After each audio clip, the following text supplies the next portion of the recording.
Would you like to live your best life possible, regardless of your imperfections? Discover cutting-edge tools and inspiration to let go of your limitations and expand your life beyond what you've ever imagined.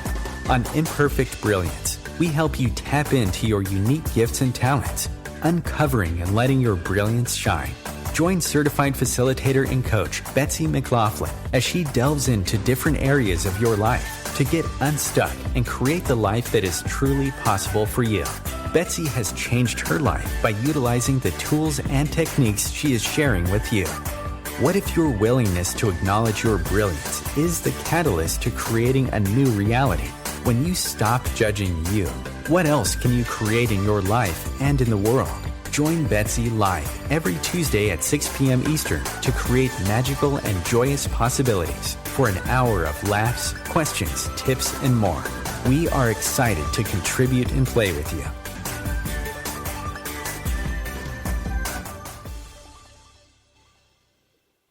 Hello, everybody, and welcome to Imperfect Brilliance. I am your host, Betsy McLaughlin, and today's topic, oh my gosh, today's topic is about doing the impossible. And I always ask the radio show who it would enjoy and who you guys would enjoy listening to.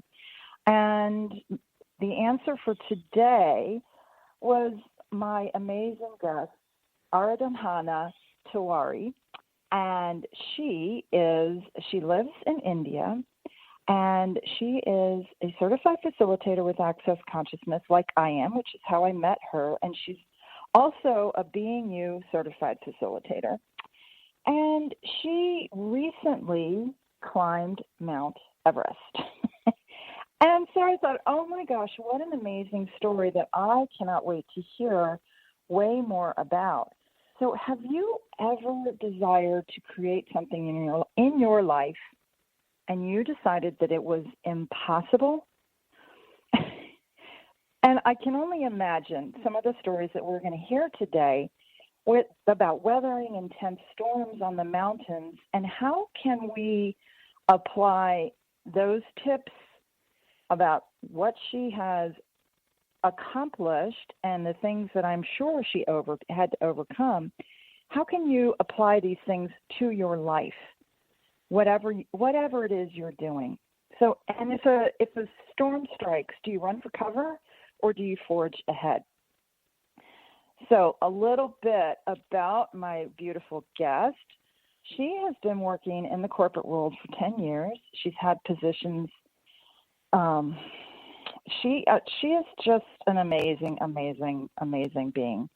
And if you say impossible is a word in a dictionary of fools,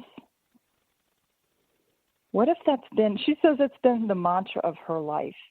And every time it's impossible, it becomes her challenge and fun journey to explore it. And she's got, graduate degrees, and she's worked in TV and post-production and industrial chemistry, and she's got an MBA for international business marketing. So not only is she beautiful, she is also extremely intelligent. So I can just go on and on about how amazing you are, but let me stop talking now and say welcome to the show. Thank you so much for being here. Thank you, Betsy, for having me here. How did I get so lucky to be here? Thank you for inviting me. You're so welcome. So I guess, I'm going to just jump right in with how in the world did you decide you were going to start climbing summits and you were going to climb Mount Everest? Tell us how that started. Yes, it was not the Mount Everest. So I had done the Mount Everest base camp this year, but I have done Everest earlier too. So when I was growing up as a little child, I always wondered what trekking meant.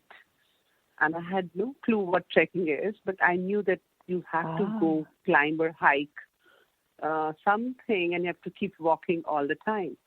And it was so funny that my parents never would allow that. And every time I asked for it, somebody or the else said no. You'd rather go for a luxury holiday. Why would you like to go and, be in the hills and mountains when you do not know what happens there? But it was always there within me. I wanted to do, because it's like nothing is impossible for me. So I was like, really? Can I not do it? And I just asked, and that was my ask in my world somewhere from my childhood. And then I had always connected with Everest somehow. So this was my second hike, the second trek to the Everest. So I have done that through another route in 2017. And then again, and I remember going, and my friend just mentioned that he was taking his trek mates to Mt Everest Base Camp. And it was a week earlier I met him, and I was like, can I come along with you? And he said, yeah, you look fit, so that's okay. Are you sure you want to come in? I said, yeah, sure. And I just go and shop, and it was like a quick decision. And I did not listen to anybody. And then I just jumped into it.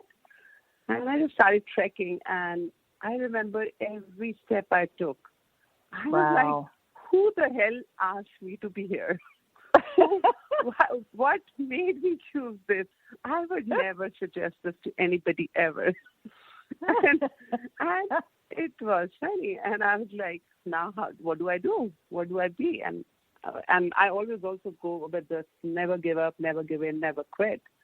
And I was like, okay, we'll do it. I would stand and I would ask the contribution of everything around me. I would ask the plants, I would ask the hills, I would ask mountains, the ice, every molecule there to contribute to me and the earth. And I'm like, hey guys, can you help me climb this much? Can you help me climb this much? And I'm so grateful for you to be here.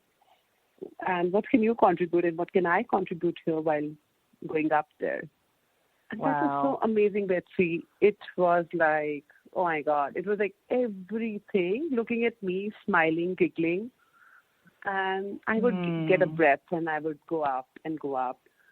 And I had so much insight and I kept crying while walking through it. I'm like, wow, everything I've ever asked in my life is so here. Everything is always contributing and gifting me, which I never could have looked at. Wow. It was a beautiful journey, how it started. And I remember that trek, though I had enough awarenesses, I did go through a lot of experiences within me. I was like, hey, guys, I'm not going to. And my friends kept telling me, the moment they go back home, they would love to come back. And I'm like, oh, wow, it's only for you guys. I would never do that. I said, you guys have lost it. This is the only trek I'm going to do it. I'm not going to come back again ever. I've done it. It's been marked on my list. And it's not funny. The moment I entered a city while coming back from the first trek, I was like, gosh, my head started vibrating like how? And I'm like, I was so spaced and suddenly that's going on. And that's when I could wow, I have a potency of picking, and that's when I realized how a SpongeBob takes all the vibrations and stuff. And that was amazing. And I was like, God, why do you have to come here? And there was so much of a noise and stuff. And that's when I thought, oh, nothing belongs to me. How my head picks the signals. That is amazing. And that's absolutely amazing. And I know that I recently was at a ranch in Texas and there was a lot of space, like a lot of land, hundreds of acres. And the peace and the quiet and just, it really is amazing how nature contributes to us.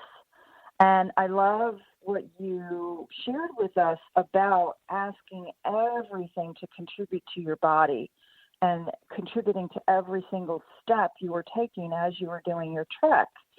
And I wonder, and so tapping into that communion that you were experiencing with the mountain, with nature, with earth, and that then was amazing. Yes, and it really truly is. So you are in an area that has, like obviously Mount Everest doesn't have anybody living there. Right? So it's very pure nature with no human beings. And then you come back to a city where there's, literally can be tens of thousands or millions of people living there. And you can feel your body kind of constrict and you can all of a sudden you might have you were happy and then the next second you were like irritated over something, or all of these different feelings and thoughts and emotions can come rushing through you. So for you to bring up the difference that you were aware of from Mount Everest and then coming to a city, that is quite interesting. So what was your body doing and what was your body showing you with all of that? So it was like, when I was coming, and that was another thing which happened around that same trek, was, I realized how much of the perseverance I had. Because, by the end of the trek when I was coming, and most of the people, we were almost 20 people, out of which only 10 or 12 of us could make it back, walking back again. Most of them felt sick, and they were seasonal trekkers, and you have that AMS and stuff. Oh, I'm so grateful. Okay, I'm sorry. So if you can't make it back, you actually are airlifted off the mountain in a helicopter? Yeah. So, yes. Oh, yes. wow. It's an emergency airlift. And my room partner had that, and she was a seasonal trekker. And I'm like, excuse me, I'm here for the first time. And I was like, wow, what's going on? And then I'm like, more connected to everything. And I was like, looking at everyone, and they're like, you're doing pretty well. And I was like, no, everybody's walking so fast. They say you don't have to walk fast. But there was a trekker mate who was quite, he was much elder to me, and he kept walking step by step, and I kept looking at him. And he kept telling me, you can keep walking. You don't have to stop. You have to just breathe. You're not going to die. I'm like, yeah, thank you. And I kept following him. And I'm like, okay, what's the hurry? It's here. Enjoy it. There's no competition. It wasn't a race. My knee went... Yeah, it wasn't a race, but for me it was like, I have to test my, stamina. I should do well. And that was like, and that point, my knee kind of went away because it was my first trek. I had no clue what it was. And then I was like, hey, but then I never gave up. And, my friends, co-trekkers helped me laugh around and kept me busy because they could see that, I was somewhere in my world is like very slow and kind of giving up, and then they come and started talking to me, and I'm like, yeah, sure, and we kept laughing, and I could make it till the last. But, I never, somehow deep within, I was like, no, I'm going to do it. And, the moment I finished the trek, it was like, wow, I desire to do this more often. Wow. And, I had done few more tedious, like, Kanchenjunga base camp in India. Then I went for that, and it was like a 15-day trek. What I did the first trek, then I did that for another 15 days. I did Bhutan, I did then Everest base camp now, and I did. So this was my second time, and now because it's called Everest base camp, it got more noticed by people in the world. But that was another route to the Everest. So this probably brings me so much. It gets me so close to life because, it's like when you're trekking, you get to know so much about you, the capacities you have, and, you find you have a target in the mountains to move. How many steps you have to take, how much you have to walk for every day to achieve the target you're looking for. So similarly, and what is the target? So the target is if I have to reach Everest base camp in certain days, how do I go? What steps, how much do I have to walk each day? And after this, so it's like, and it's like not that if it's not that the failure is important or failing is like, it's like falling is not failing, right? So you're just walking. But then it's like a target that I would like to reach the Everest base camp within so many days. Mm-hmm. Otherwise, I can go away and I can stop anywhere in the mountains and keep going at the speed I would like to go, which I probably might not reach. So also that gives me a more perspective of looking at life that, so when you have a target and you're so happy and joyful about that target, you do not know how the world, how the universe and everything conspires you to show the way, and you do not make those issues and all the tough periods while trekking a problem. Mm-hmm. They're like a possibility. They're like, okay, just reach. You have to reach. This is the target. Today I have to cover 4 hours, and this is a height I have to cover. I have to cover whatever it takes me to do. Whether I do like a tortoise speed or I do a rabbit speed, it's my choice. Yeah. But this has to be done. Well, how many days was so the trekking is like, that's the definition of walking, or people who are hiking? Is that what trekking is? No, the trekking is you have to be walking through all the mountains to reach that point at the base point, from where you start hiking up. Okay. To the mountain. So the base camp is where you need to walk through all the mountains. And they're also at a certain height. So it's almost 17,000 feet. You have to go up before you start hiking. From 0 level to going to 17,000 feet.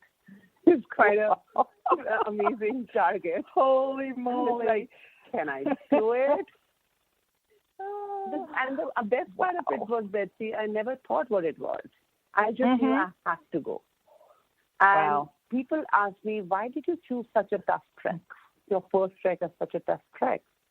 I was like, I don't know what tough means. I just knew I had to trek. Wow. And I didn't know there were, and I'm so glad I didn't have any point of view. I did not have any projection of what it is going to be. And it was a total surprise, total gift every moment. Had I known, I would have not able to climb it.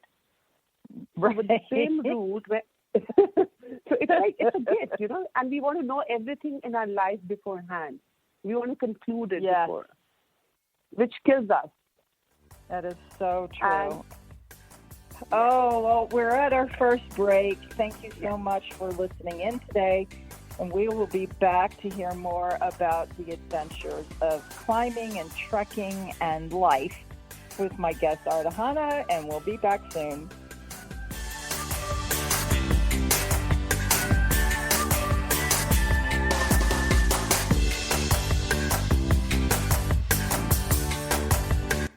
Free your mind with OMTimes Radio. IOM FM. OMTimes magazine is one of the leading online content providers of positivity, wellness, and personal empowerment. A philanthropic organisation, their net proceeds are funneled to support worldwide charity initiatives via Humanity Healing International. Through their commitment to creating community and providing conscious content, they aspire to uplift humanity on a global scale. Connect at omtimes.com.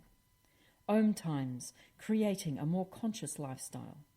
Hello, I'm Sandy Sedgbeer, host of OMTimes magazine's flagship radio show, What is Going On.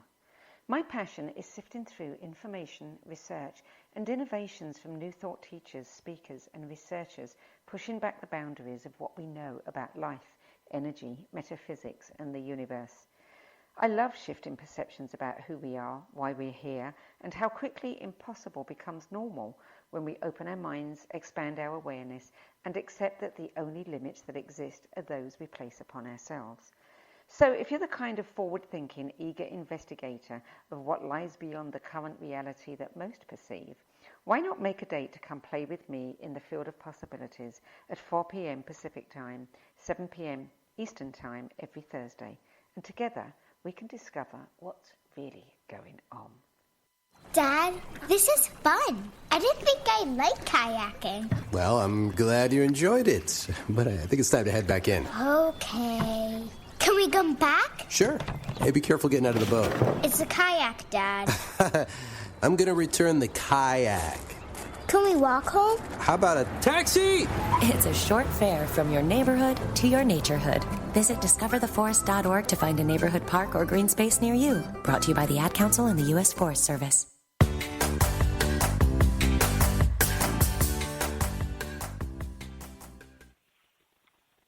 Hi, guys. Thank you so much for tuning in to Imperfect Brilliance. We are having such an amazing conversation today with my guest, Aradhana Tewari, and we are talking about doing the impossible. And right before our break, you were telling us about you are so glad that you, number one, you didn't listen to anybody else's opinion about why in the world are you doing this, let alone starting with such a enormous mountain to climb, or it's really not even a mountain. What is it considered? It's because it's beyond a normal mountain, right? Yeah. and so you don't believe that there's anything you cannot do. And I love that attitude, right? So even as a child, you really desired to do this, and you did not take no for an answer. So could you talk a little bit more about, because a lot of people, if they hear no, they'd be like, okay. And especially if as a child, because we all know how children are with asking, and it's not like you only ask once and then stop. You know, you ask this person. If this person says no, you go to that person. And if that person says no, you go to this person. So you, I'm sure, asked to do this a lot of times, and you were confronted with a lot of no's. And at some point, a lot of people would have given up. So could you share with us, like, what that is for you and how you don't give up? Yeah, so thank you. So it's also the idea that I've always been called a stubborn girl. So I kept on, and I never gave up within hearts. I could not, and I kept asking. So I'm very grateful. I'm an active and I take all these tools. We have these tools in our. Oh, there you are. Okay, sorry, honey. You disappeared for a minute. So if you can start over with saying, never giving up. Yes. Go ahead. So the never giving up aspect was that I always trusted what I know. It's like, trust yourself what you know. And maybe that was not the time. And it was in my heart, like, okay, if the mountains really love me and I have something to do with the mountains, I would reach there one day. Wow. And how it shows up, when it shows up, you really do not know. And it's that the opportunity just comes and bangs on your door. If you hold it, you make it. And I did that. And I remember my grandma told the opportunity only knocks once, and then it never shows back. And I'm like, wow. So it was like the moment I heard Everest, it rang. My body went amazingly joyful. I'm like, am I going? Yes, I'm going. And that's it. So it's also, I always saw spiders, also creating their webs. I loved watching at them.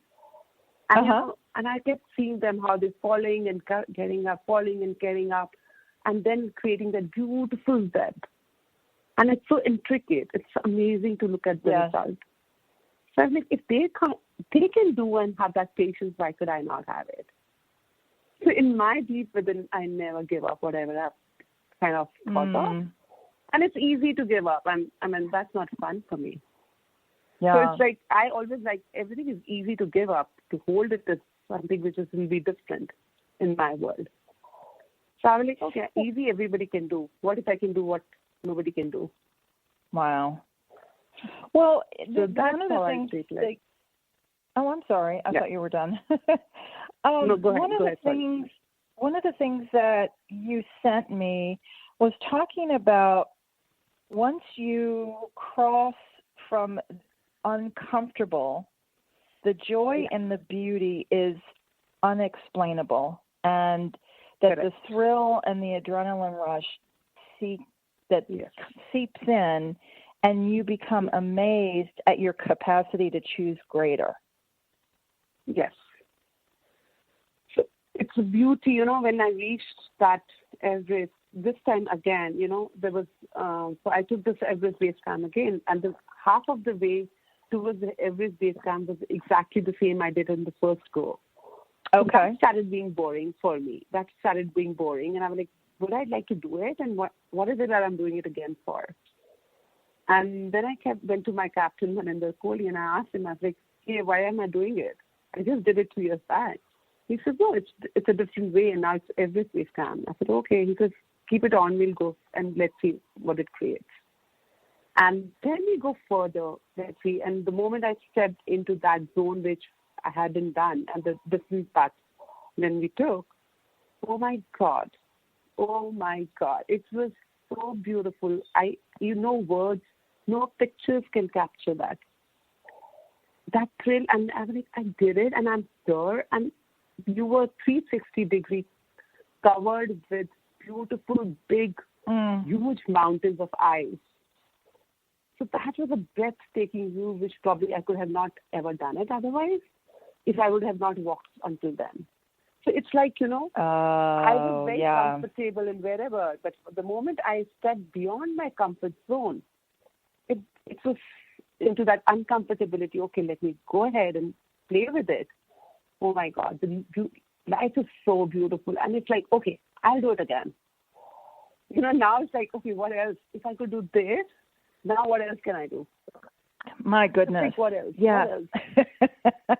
Well, and then the other thing that's kicking in, absolutely, and the sheer beauty of what you must have witnessed, which, photographs just cannot do the magnificence, like total do justice of the magnificence and the splendor of what you were, and so few people in the world have actually stood where you stood and experienced what you experienced. So, I mean, I just such amazing kudos to you and congratulations. And for some of the things that you've shared with us already is, falling is not failing. And so that is just a beautiful, beautiful thing is no, falling is not failing. Imagine, even with children, as they're learning to walk, if, the first time they fell, and they're very, they're almost like little, they're just so wobbly, right? And so they wobble and they fall down and they get back up and they do it again and again and again until they're running around the house and you can barely keep up with them, right? So they definitely don't have an attitude that falling is failing. So I love that you brought that in. It is not failing to fall. And, even if you have a moment where you're on that mountain going, what in the heck did I do? I can't do this. That's okay too. But just keep going, right? And that, having that perseverance of, yes, I can do this, and let me show myself what I actually can do beyond what I think that I can do. Yeah. And also, when I was doing it, and, my friend very beautifully put, she was mentioning to somebody, and I was present with everybody who's talking there, and I was like, okay. And she said, what is it? It's just that we have to walk up there. It's just a walk. If you cannot do, you can come back. I think, wow, that's so amazing. Yeah, it's just a walk, regular walk. If I cannot do, I can come back any given point of time. It's just a regular walk up a summit. Yes, I love it though. Don't make it bigger than you, right? Not making it bigger than anything. You. And so it's literally one step at a time, right? It's one step at a time. Correct. And I'm so thankful to that friend of mine all the time, and I'm always showing my gratitude to her. I'm like, hey, thank you for saying that, because I overheard it, and I'm like, wow, I'm having it, and it's just one step. And I remember between these two treks to the Everest, I went to the Kanchenjunga, and I was the first one who was reaching, we were the 3 or the 4 people who were reaching the base camp at the camp every day earlier. And after 4 days, I fell ill. And after 4 days, I go sick. And I wonder why I got sick. And I'm like, wow. And I never gave up. I never thought I'm dying. So everybody was shocked to see me that she was doing so good. She was such an amazing trekker, and what's going on with her. And I was like, no, I'm doing it. We'll go. And when I came back to Delhi, I was diagnosed with dengue fever, which I probably carried from Delhi when I was from my hometown to the hills. But at no given point of time, I gave up. I was without food for almost 4 days, and I kept walking. And I remember going, and when I was returning that last day, I had to be carried back on somebody's back. The porters had to carry me back because last day I was like, hey, guys, I cannot walk today. And, it was so beautiful. I just asked the mountains. I said, hey, guys, can you contribute me reaching my hometown today? Will it be possible for you? And this guy shows up who says I can carry him on my back. We carry this girl on my back. And that was amazing. And then I was like, I am not coming back for 14 days treks anymore. It's enough. But then the moment I was home, this Everest base camp showed up. I'm like, hey guys, I'm going back again. Well, that's so funny. Wow. So I was wondering, so it's 14-day, it was a 14-day trek? Yes. Wow. And so I did quite a few 14-day treks. You did 2 different 14-day treks? 6. Yes, I've done 6 to 7 treks, in which 3 to 4 treks have been 14 days. Wow. Wow. Yeah. So realizing even the piece of realizing when you did actually need to ask for assistance from other people and being willing to do that. Yeah. Correct. So it was not like I cannot ask for it. And, how amazing, it's like amazing experience of that, just asking. And everybody was taking care so beautifully, and I was so pampered. And it's funny in my world that when I was, I saw somebody being carried, and I was like, oh, nobody can ever carry a body like me who's so tall and, well built. And I wonder anybody can ever pick up my boyfriend or my husband. Anybody would ever be able to pick me up in their arms. And it's so funny. You never know how it gets created. And in the base camp, when I was coming back, I was being carried, and I'm like, what's right about it? And, I never got into the wrongness that why I could not do it. And then I'm like, oh God, I asked for it. And here it is. So these 2 little guys are picking me up and taking me home. I loved it, every bit of it. Wow. It doesn't. It never shows up the way you think it's going to show up. And, being willing to ask for contribution when you knew you required it instead of, not, and then who knows what that might have, done to your body if you had tried to push beyond, where you were in that moment in time. So, and even in that, there's perseverance in that. And that's not giving up. That's, being honoring of, where you are in that moment. Yes, totally. Climbing is a beautiful experience, and, if you keep asking, keep being in an allowance of you, not judging you, moving at every step, and acknowledging everybody and everything around, it makes it so easy peasy. Wow. Yeah, and I can only imagine that you must have amazing communication with every person that you were with. Yes, totally. And they're my best buddies around, because you have seen each other in thick and thin, and you don't have to pretend to be what you are, right? What you're not, and you're just walking up, and you're in the worst clothes, you're in the worst phases, and you're in different modes because you have everything, all the kind of emotions showing up at that height. And everybody's an allowance of each other and still being there for each other. That made me have tears in my eyes every trek I've been. I bet it did. How amazingly people are willing to offer for their help and taking care of you. And, they forget who they are. They are just simple beings.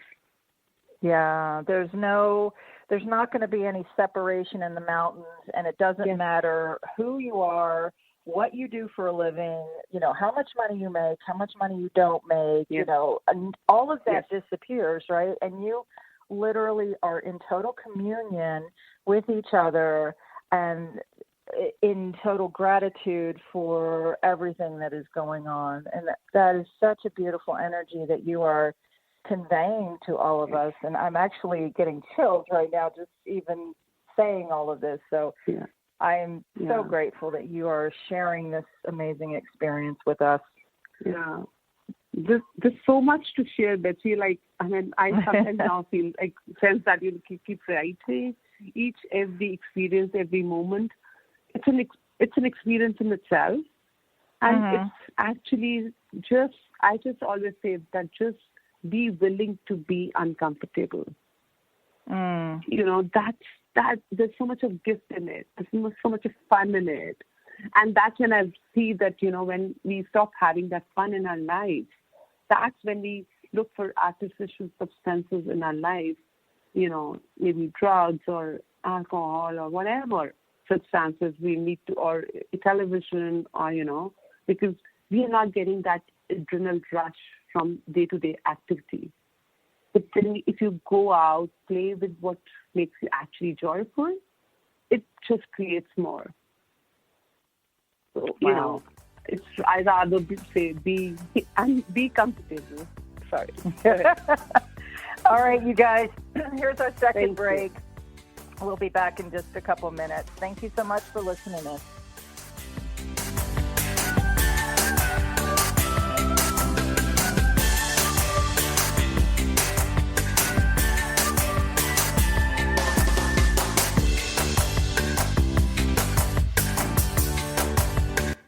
Connecting you with the best of the conscious minds in the world. OMTimes Radio.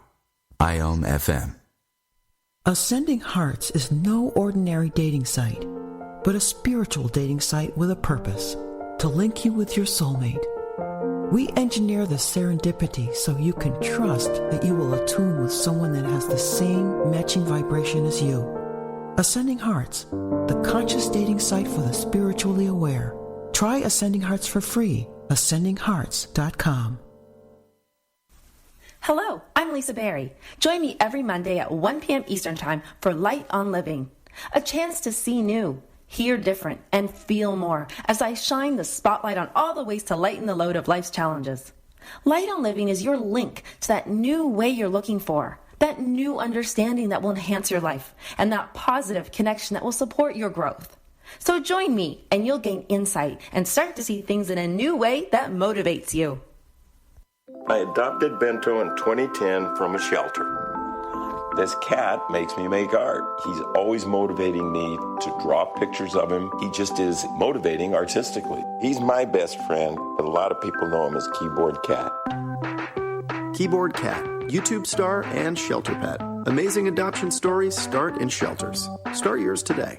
Visit theshelterpetproject.org to find a pet near you. Brought to you by Maddie's Fund, the Humane Society of the United States, and the Ad Council.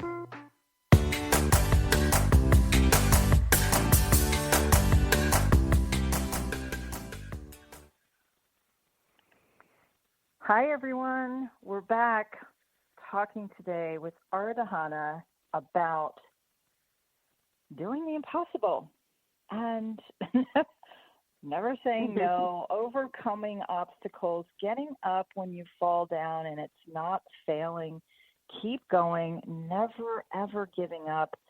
We've talked about communion with the earth. We've talked about gratitude and so many other things. And this conversation is so amazing to me. And before because I know before we know it, it's going to be the end of the show. So I would like to take a moment for everyone, if they're interested in reaching out to you, because I know you do coaching and you do facilitating and all kinds of amazing things. How can people find you? So I have a website, aradhanatewari.com, and I also have the Be the Change page on the Facebook. Be the Change on Facebook? Yes. Okay. Yes. So that's the Facebook page I have. And I have a WhatsApp group with Be the Change as well. And then, of course, website has my number and contacts. And my email ID is Aradhana, AradhanaNanda, Aradhanananda @yahoo.com. Wonderful. And my phone number is 9811991104. And you are based in India, right? Yes. So it's actually, I think we're like 13 or 14 hours difference or something. So it's just so fun to really be a playmate with people from around the world, and I absolutely love it. So, and then I will take a moment to invite people if they would like to connect with me. My email address is accessbetsy, which is BETSY, @gmail.com. And you can, of course, find me on Facebook through my name or through Imperfect Brilliance. And I also have a website that is creatingyumminess.com. And I've got all kinds of classes kind of always going, and I know you do as well. So we invite you. You can also find us on the Access Consciousness website if you're looking for, other things and we can certainly do custom classes. We do Being You classes, which are so much fun, and lots of different things. So feel free to reach out to us and explore possibilities. And wow. So one of the things right before we had to go to break, sorry, my mother's puppy has a squeaky toy in the background. Sorry, guys. And now he's running away. So if you heard squeaking, that's what that was. And talk about, living life to the fullest. Boy, when you see a puppy, they're full on, and they have no point of view. If they stumble, if they fall, they get back up. They just live life to the fullest. And they have such an amazing joy. And so you were talking right as we went to break about that, like talking about if you don't have joy in your life, like if you're not in that space, then people will turn to an artificial substance. Could be drugs, could be alcohol or something else, to try to find that thrill, and sometimes it's even an escape, right? So it could be a thrill, it could be using it as an escape. And so what could you offer to the listeners about what, if they would like to choose something different? And talking about, you've talked a lot today about adventure, joy, and thrill, and not getting comfortable. So what else could you share with us? So I also would say, because another aspect is having that adventure attitude. So, having, be willing to play with every and any energy. And, people would say a lot of stuff, as you asked me earlier also, that you never gave and you never quit. But also, if you have that attitude in your life and what you know about yourself, if you can hold on to it and, never, everybody is gifting what they're gifting as their point of view. But if you actually be present with what you desire and have that adventure attitude within you, you can keep going. So I was like once I had to go for another trek to Bhutan. And, after my first trek, I created a knee pain. And I had it for a year. And I really wanted to do Bhutan. And my body kept saying to Bhutan. And I went to various doctors. And every doctor said, no, now you should stop. You should not do. This is not the age to do trekking. I'm like 45. And people say, no, this is no age. And I was like, no, I'm trekking with people who are 55, 60. So what are you talking about the age? This is no, you should give up, or otherwise your knees would give up later in life. And I'm like, wow. So I canceled my flight, but that wasn't light in my world. It wasn't giving me joy. And in the last minute, I met with my friends, and I decided, I was like, that's not light. So the moment I asked my body, hey, body, can you take me to Bhutan? Would it be fun? And my body was yes. I said, can we take care of this knee pain? So my body is my best friend. I spoke to it, and it's like, yes, let's go. And I'm like, okay, you take care of the knee pain. I'm going. I'll take medicines. I'll take whatever is required. I am going. And a day earlier, I booked my flight. I joined the trek. And there I totally forgot where the knee pain is. And I climbed. And it was the most fun trek I ever had. I never felt at any point I was trekking. And ever since after that, I have never created a knee pain. And people kept asking me, how are you? I'm like, what do you mean, how am I? He said, no, you had that knee pain, you were canceling your plan and you could join. I said, oh, I forgot. I totally forgot. I don't even remember I have a knee pain which was going on for a year and I was canceling. So, when I looked for my joy, I followed my joy. This is what I created. And my body was like, hello, yes, here I contribute. Because so many people would not have, they would have even just given up. They would have been like, well, I'm just, or canceled the trip and said, I can't go because I've got this pain going on. And so you had, again, we talked about communion and communion with your own body and really talking to your body and saying, hey, can we do this? And, what is required here? And to know that your body is your best friend and that it's not going to let you down, and it's going to communicate to you what it requires. That's just amazing. Yeah, because that's unique to you, and that was unique to me. I knew my body. I knew the whole excitement and the joy of it, and I was meeting doctors after doctors because I was so wanting to go for this trek, and they said no. I'm like, wow. I'm like, I'm willing to lose my knee. I'm willing to lose everything. This was creating fun for me. Wow. So, and I did it. So once again, you didn't take no for an answer. Yes.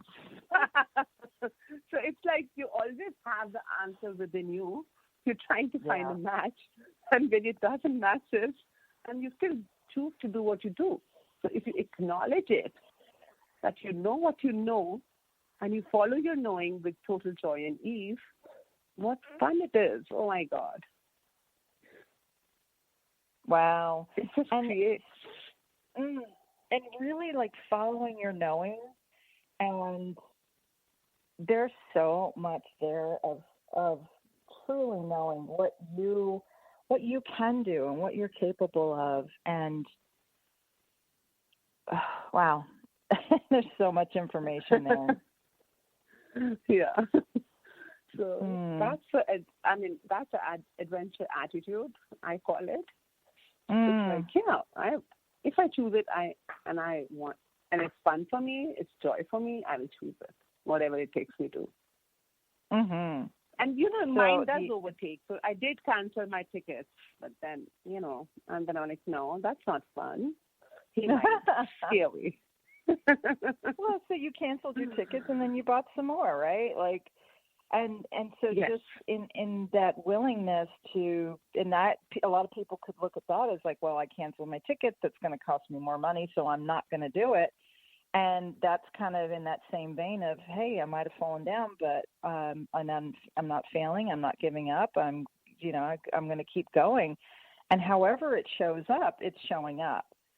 And so there's so much in that to, and that's really when you can get out of your own way of being like a control freak or having to know how the journey's going to end before you even start.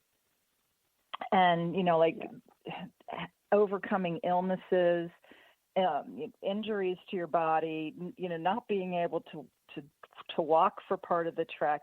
None of those things stopped you from doing what you truly desire to do.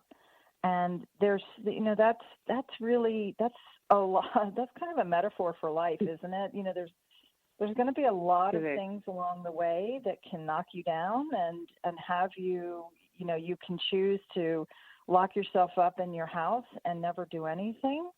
Or you can choose to be comfortable and embrace all of the trials and tribulations and illnesses and all the things that show up in our lives. And then what do you do with it?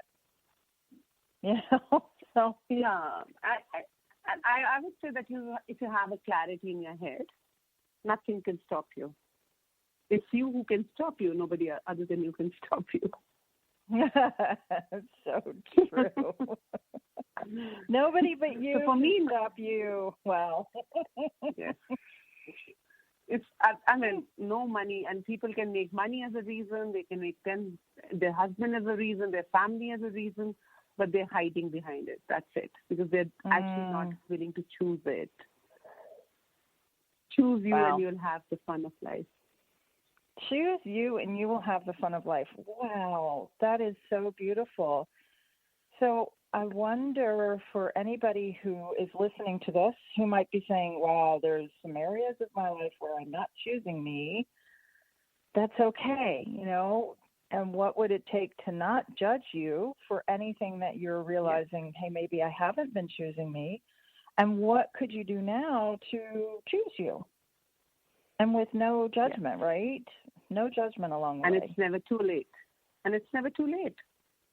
Mm. There's no age to it. There's no time to it. Just a choice. Right. It's never too late. Wow. And so I'm certain that you apply all of these things that we've talked about to every facet of your life. And what has that created for you? So I've always looked life as like a beautiful. I find life beautiful, inspiring. I know everything is easy. So in my world, everybody finds everything is so easy, and which is so true. I do not find issues or problems.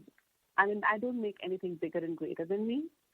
So I have that ease and the joy of life, and the eye to look life beautifully, intricately, and being grateful to life. I just love life. It brings so much, and I'm enjoying every moment of it. Wow. So that becomes an invitation for a lot of people who are around me. They're like, hey, how do you manage to choose so much? I'm like, really? I think I have yet to choose so much more.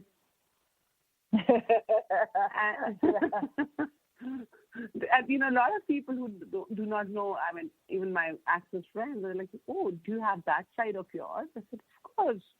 I have so much. I keep asking each day, now what? My posts on my personal page are always like, I did this, I had this fun, and now what? Yes. So it's never enough for me. So it's always saying yes, and there's always more, and there's always new mountains to explore, whether you're, like whatever that mountain is for you. And, like it could be a literal mountain, like your trek to Mount Everest and the other summits that you have trekked to, or it could be, cleaning your house, right? So whatever it is for you, yes, totally. Right? How much joy can you infuse into every single thing you choose, and embrace the beauty of life? And I love that attitude. It's really amazing. And thank you so much for sharing that with us. Thank you for having me and giving the space where I could actually, share. And I always ask, and it's so funny. I asked them, would anybody like to hear about my climbing experience ever? And then Betsy messages me, would you like to be on my show? I was like, yay. Ask, and that is how easy it is. Oh my God. Right? Thank you. Well, that's amazing. That was amazing. really like that's what I've created. As you asked, what do I create for my life when I'm using these tools? This is how easy it is for me. I just asked because I was going through somebody's radio show. I'm like, what will it take for somebody to call me for the radio show? And next day you message. I'm like, hey, thank you. There you go. Everything is magical. Everything is there. Thank you so much for playing with us today. Everything is magical. And just ask and be grateful for everything in your life. And have a wonderful week. Thank you so much for playing with us today. I'm so, so grateful. Have a great week, everyone.